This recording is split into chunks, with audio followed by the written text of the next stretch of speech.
Hello, so I have a video. I wanted to showcase some of the simple tools that Cosmos provides that can be a lot more powerful than you at first assume. So we'll notice that there's some clipping over here, and also that there's some actual model generation issues. So this socket itself is fully exposed, and then we've got webbing clipping into here. And generally that happens around that ring and middle finger columns. So that's often when you have the function row that you'll have these kind of generation issues. And there's a few ways that you can solve it. I'm going to show you the best way last. Now we can do an outer arc, and I like to do like 0.2, and that solves that. And it won't be really easy to tell with 0.2, but there's some problems with that. It changes the curvatures of things. So hold on, let's make this a little more extreme. So if I set this to a 1, you'll see that these are splayed way out up here. I think that that's counter to the ortholinear approach. We want these columns straight. So another option would be to change the horizontal X spacing, which would nudge all these columns away from each other. So if we set this here, that solves it for the most part. But now, like that applied it to everything. And now we've got keys over here complaining and everything else.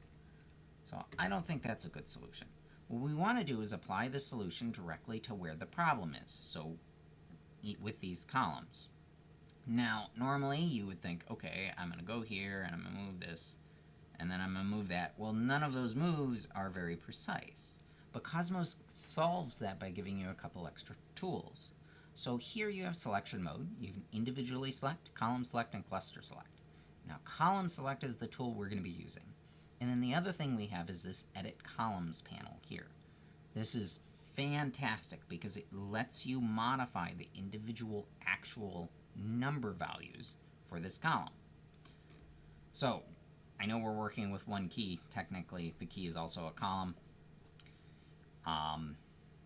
And what we're wanting to do is we're wanting to move this to the right. So if we look at our little compass movement tool, I don't know, there's probably a better way to describe what this thing is, but we'll see red, and we're movement, so it's the little drag, and it's red. So we're moving with X. Now if we were under rotation, you'll see X is now this, so on and so forth. So the color coding does match. And what we're wanting to do is move this to the right. So right is going to be positive, and I'm going to move this 1.5. We're going to carry that same number over till we hit the first column that was causing the problem. So by moving that 1.5, I solved all the problems there.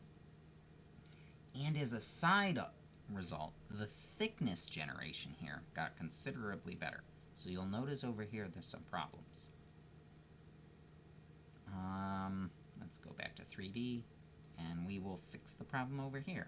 Now, because this is on the left, and we're wanting to go to the left, we're going to want to be working with negatives. So we just do negative 1.5,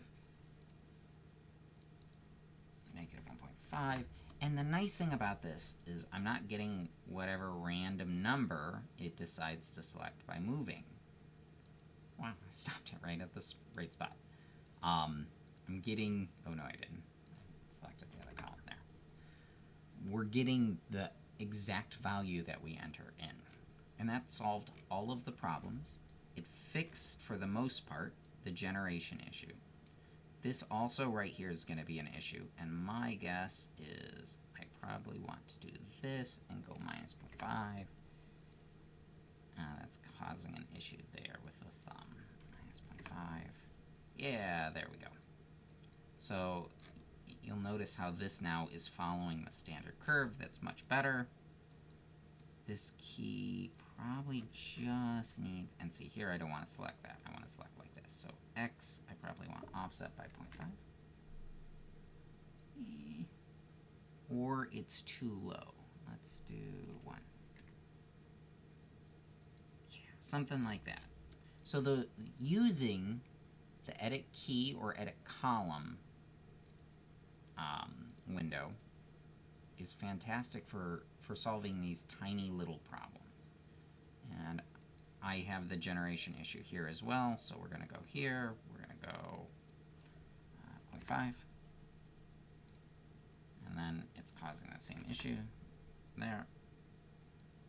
That solved, again, that issue, and then we want to select the individual key, and we want to go that way.